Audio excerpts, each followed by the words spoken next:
हल्दीघाटी का युद्ध 18 जून 1576 को महाराणा प्रताप और अकबर की सेना के बीच हुआ था। ये युद्ध कुछ ही घंटे तक चला था, मगर इसमें दोनों ओर से सैकड़ों सैनिक मारे गए थे। इस युद्ध में महाराणा प्रताप की ओर से लड़ रहे कई नरेश की भी वीरगति प्राप्त हुई थी, जिनमें झालामान, ग्वालियर नरेश रामशाह तंवर भी शामिल थे। युद्ध के पहले चरण में महाराणा प्रताप की जीत हो गई थी।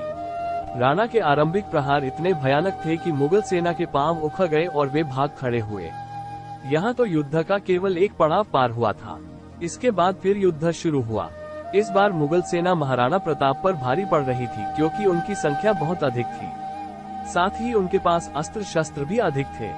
इस युद्ध में महाराणा प्रताप की ओर से जहां 20,000 सैनिक लड़ रहे थे, तो वहीं मुगलों की ओर से 50,000 सैनिक लड़ रहे। इस युद्ध में मेवाड़ की ओर से तोप का प्रयोग नहीं किया गया था, जबकि मुगलों के पास ऊंट के ऊपर तोप रखकर चलाए जा रहे थे। इस युद्ध में प्रताप के प्रिय स्वामिभक्त घोड़ा चेतक भी दुश्मनों का नाश करने में प्रताप का साथ दे रहा था, किंतु होनी को तो कुछ और ही मंजूर था। महाराणा प्रताप जैसे ही मानसिंह पर वार करने के लिए आगे बढ़ा, चेतक अपनी दोनों टांगों को मानसिंह के हाथी के सिर पर रखा। प्रताप ने अपने भाले से मानसिंह पर वार करना चाहा, किंतु दुर्भाग्य से हाथी की सूंड में लगी तलवार से चेतक की टांग पर गहरी चोट लगने से हल्दीघाटी युद्ध का पासा ही पलट गया। नहीं तो इस युद्ध में राजपूतों की जीत तय थी। युद्ध का अंतिम पड़ाव में अकबर की सेना प्रताप पर भारी पड़ रहा था, मगर इसके बाद भी उसे विजय हासिल नहीं हुई थी, क्योंकि स्वामिभक्त चेतक ने पीछे कर रहे मुगलों से महाराणा प्रताप की अपने जान पर खेलकर लगभग 32 फीट नाला को अपनी एक छलांग से पार करके प्रताप की जान की रक्षा करके हुए स्वयं शहीद हो गया था।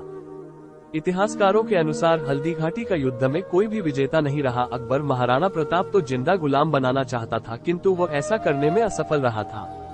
माना जाता है 4 घंटे तक चले इस युद्ध में दोनों के 500 के आसपास सैनिक मारे गए थे। अगर हमारी वीडियो और हमारी मेहनत आपको पसंद आई है, तो कृपया हमारे चैनल तो लाइक, शेयर, कमेंट और सब्सक्राइब जरूर करें। धन्यवाद।